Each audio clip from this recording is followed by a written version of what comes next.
Hi friends, ఇలా rivalry match RCB versus CSK match అయింది. ఇప్పుడు రివ్యూ చూస్తే కనుక ఫస్ట్ టాస్ గెలిచిన సిఎస్కే చేజింగ్ తీసుకుంది. ఎందుకు చేజింగ్ తీసుకుంది? జనరల్గా ఇప్పుడు అన్ని టీమ్స్ చేజింగ్ తీసుకుంటున్నాయి. అండ్ చిన్నస్వామి విషయంలో 250+ చేసిన ఈజీ కాబట్టి చేజింగ్ తీసుకుంది. బట్ ఇక్కడ RCB has different plans. First 3 ఓవర్స్లో ఒక్క బౌండరీ బాల్ లేదు. సో నేనేమనుకున్నా అంటే మార్నింగ్ మ్యాచ్ లాగా ఇదో లో స్కోరింగ్ మ్యాచ్ అవుతుంది కావచ్చు, మేబీ పిచ్ అనుకున్నా. 4th ఓవర్ నుంచి స్టార్ట్ అయింది చూసుకోండి. బాధుడు మామూలు బాధుడు కాదు.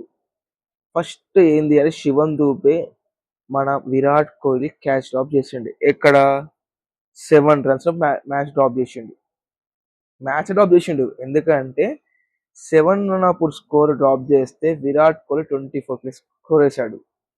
ఓకే, దాని తర్వాత ఇప్పటివరకు ఫిల్మ్ స్టార్ట్ ఎవరైతే ఫామ్లో లేరో ఆడు కూడా వచ్చి ఇలా కొట్టిండు. దాని తర్వాత సర్లే కొడుతుండలే అనుకుంటే దేవదత్ పడికల్ వచ్చి కుమ్మి కొట్టిండు. దాని తర్వాత ఈ సాల్ట్ వికెట్ పడ్డది. వెంటనే పతిదార్ వచ్చాడు, కెప్టెన్ పటిదార్ కొట్టాడు. 13 బాళ్ళల్లో 30 బాల్ కొట్టిండు. 30 రన్లు కొట్టిండు. సూపర్ నాక్ అయ్యిండు. అయితే ఇది మిస్టేక్ మరి ఏందో తెలియదు కానీ దినేష్ కార్తిక్ చెప్పలేడు టైం అవుట్ అని చెప్పి, అక్కడ దేవదత్ పడికల్ అని చెప్పలేడు, లేకపోతే మన క్యాప్టెన్ చెప్పలేడు.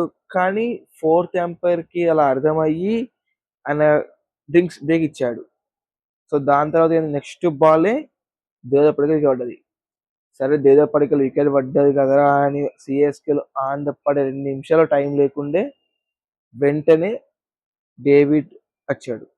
టిమ్ డేవిడ్ అసలు కొట్టాడు చూడు. టిమ్ డేవిడ్ ఒక్క 6 అయితే కొట్టాడు. 105 మీటర్స్ కొట్టాడు. అయితే అవుట్ ఆఫ్ స్టేడియం సూపర్ 6 కొట్టాడు. ఒక బాల్లో టిమ్ డేవిడ్ వికెట్ పడ్డది. అరే వికెట్ పడ్డది కదా అని ఆర్సీబీ ఫ్యాన్స్ అందరూ డౌన్ అయిపోయారు. సిఎస్కే ఫ్యాన్స్ హ్యాపీ అయ్యారు. నెక్స్ట్ సెకండ్ తెలిసింది ఏంటంటే ఇట్స్ నో బాల్ లో వికెట్ పడ్డాక Tim David next ball free hit ఉంటే ఎలా కొడతాడు? 6 కొడతాడు. 6 కొట్టాడు. దాని తర్వాత నెక్స్ట్ 6 బాదుతూనే ఉన్నాడు. అస్సలు డెత్ ఓవర్స్లో 70+ రన్స్ పెట్టారు ఆర్సీబీ. దానితో స్కోర్ వచ్చి 250 అయింది. It's a massive score to చేస్. అందులో సిఎస్కే ఇంకా మ్యాసివ్ స్కోర్. సరైతే ఇలా చేస్ చేస్తారులే అని సెకండ్ ఇన్నింగ్స్ స్టార్ట్ అయింది. మన క్యాప్టెన్ సిఎస్కే క్యాప్టెన్ అంత బాగాలేడు, రుతురాజ్ గైక్వాడ్. సరైతే అని చెప్తే సంజయ్ శాంసన్ అంత బాగాలేడు. అంతో ఇంతో ఆడింది ఎవరు అంటే సర్ఫరాజ్ బాగా ఆడాడు అండ్ ఓటమ్ బాగా ఆడాడు. బట్ ఒక పాజిటివ్ ఏంది సిఎస్కే కంటే 250 చేజ్ చేస్తున్నప్పుడు వాళ్ళు వికెట్స్ పడ్డా ఎన్ని లూస్ అయినా లాస్ట్ వరకు 200+ రన్స్ స్కోర్ చేశారు. సో వీళ్ళకి ఎందుకు ఈ ప్లస్ అంటే నెక్స్ట్ మ్యాచెస్లో వీళ్ళకి ఓవర్టర్న్కి ఒక్క పొజిషన్ పైకి పంపించి ట్రై చేయొచ్చు వీళ్ళు.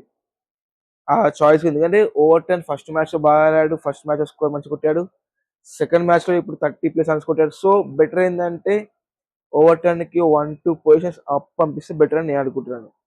ఇంకోటి బ్రేవీస్ కూడా వస్తే కొంచెం ఇలా టీమ్ గట్టి అవుతుంది. బట్ బ్రేవీస్ ఇంకా రాలేదు. మేబీ నెక్స్ట్ మ్యాచ్ కూడా రాకపోవచ్చు అంటున్నారు. ఓవరాల్గా వచ్చేది 450+ రన్స్ చూసాం ఒక్క మ్యాచ్లో. మ్యాచ్ మన సూపర్. 5th టైం కూడా సిఎస్కే పైన ఆర్సీబీ గెలిచింది. That's it. నెక్స్ట్ మ్యాచ్ చూద్దాం కేకేఆర్ది. Stay tune. బాయ్.